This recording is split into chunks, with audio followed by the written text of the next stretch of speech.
क्या कहेंगे? बिल्कुल, इसमें अच्छी बात है, इसमें कुछ नया नहीं है। हमेशा से पार्टी जहाँ जहाँ भी चुनाव लड़ती है, हम समाजवादी पार्टी देश के अंदर, प्रदेश में या देश में, वहाँ पर आजम खान साहब को नाम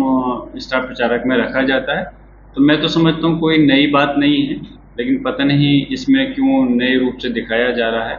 और पार्टी जिसको भी जहाँ जैसी ज़रूरत समझती है, किसकी कहाँ ज़रूरत है, वहाँ पर उसको पार्टी की जिम्मेदारी दे करके उसको सौंपी जाती है कि वो पार्टी के लिए काम करे और पार्टी को मजबूत करने का काम करे। जम्मू पूरे मामले में उसमें अब यही कहेंगे कि जाहिर कोई वो चुनाव जो है जम्मू कश्मीर का जो चुनाव है, बल्कि पहले तो मेरी मांग उनके लोगों के साथ ये भी है कि उसको पूर्ण राज्य का दर्जा मिलना चाहिए जम्मू कश्मीर को,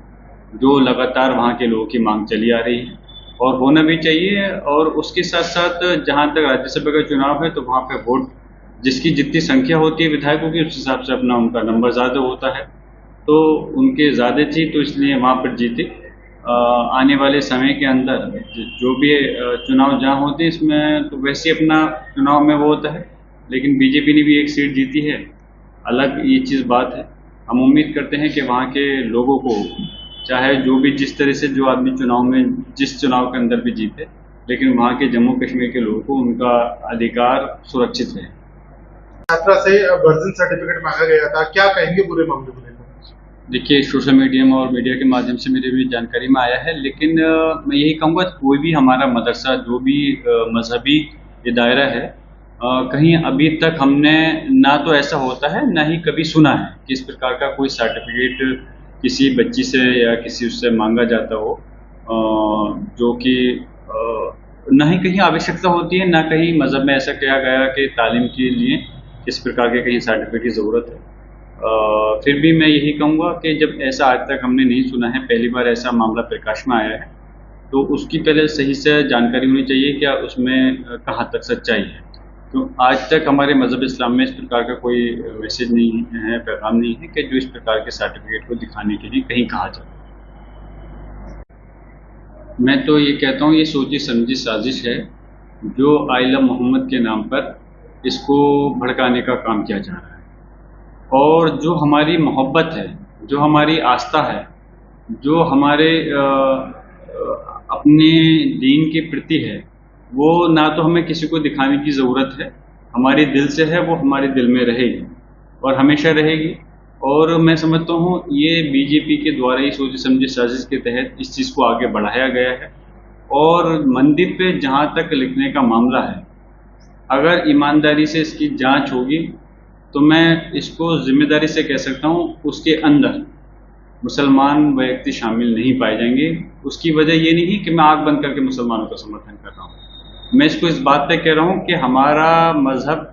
कभी भी किसी दूसरे की आस्था को ठेस पहुँचाने का पैगाम में नहीं देता। जहाँ हम अपने मजहब को मानते हैं, उसके सम्मान करते हैं, वहीं हम दूसरे मजहब को भले ही हम मानते नहीं हैं, लेकिन उनका सम्मान जरूर करते हैं, क्योंकि हर व्यक्ति अपने अपने मजहब को मानता है। और ये चीज़ें चुनाव नज़दीक आ रहा है, तो इस प्रकार की बातें आई हैं और हो सकता है भविष्य में और भी चीज़ आएँ। तो मैं पैगाम देना चाहूँगा आपकी एजेंसी के माध्यम से कि मुसलमान भी और हिंदू समाज के लोग भी जागरूक रहें और आपस में किसी नाम पर गलतफहमी में लड़ने का काम नहीं करें, जिससे कि वो खुद अपना और अपने देश का नुकसान करें, बल्कि इस चीज़ पे फोकस करें, अपने अपने मज़हब को का मानें, उसका सम्मान करें और ऐसा कोई काम नहीं करें जिससे कि दूसरे की आस्था को ठेस पहुँचे। और जो भी चीज़ हो आने वाले वक्त में ऐसा फैसला लें जिससे कि हमारे अपनी कौम का भी भला हो और हमारे देश का भी भला हो। इस टाइप की चीज़ें जहाँ जहाँ बीजेपी की सरकार है, ऐसा देखना कोई नई बात नहीं है। लेकिन जहाँ तक देश हित का मसला आता है, हम अपने देश के साथ खड़े हैं, लेकिन उसके साथ साथ मैं ये ज़रूर कहूँगा कि अभी केंद्र सरकार के माननीय गृह मंत्री जी ने भी कहा था कि हम जो बाहर से आने वाले शरणार्थी हैं, जो हिंदू समाज से ताल्लुक़ रखते हैं, उनको शरण देंगे, बाकी को नहीं। तो मैं यही कहना चाहता हूँ कि बिल्कुल आप अगर किसी को शरण देना चाहते हैं या इस देश से किसी को शरणार्थी को निकालना चाहते हैं,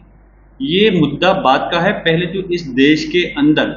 जो नागरिक हैं, पहले उनको उनका हक मिलना चाहिए, उनके अधिकार मिलना चाहिए। और अगर आप देश से निकालना चाहते हो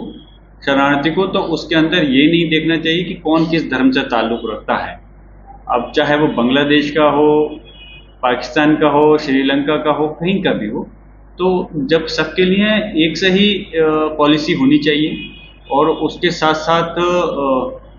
जो भी इस तरह के लोग हैं उनकी आड़ में खासतौर से ऐसा नहीं हो कि हमारे जो देश के नागरिक हैं उनके साथ भेदभाव नहीं होना चाहिए, कहीं उनके ऊपर भी इस प्रकार का इल्ज़ाम लगाकर उनके साथ में कोई ज़्यादती नहीं होनी चाहिए।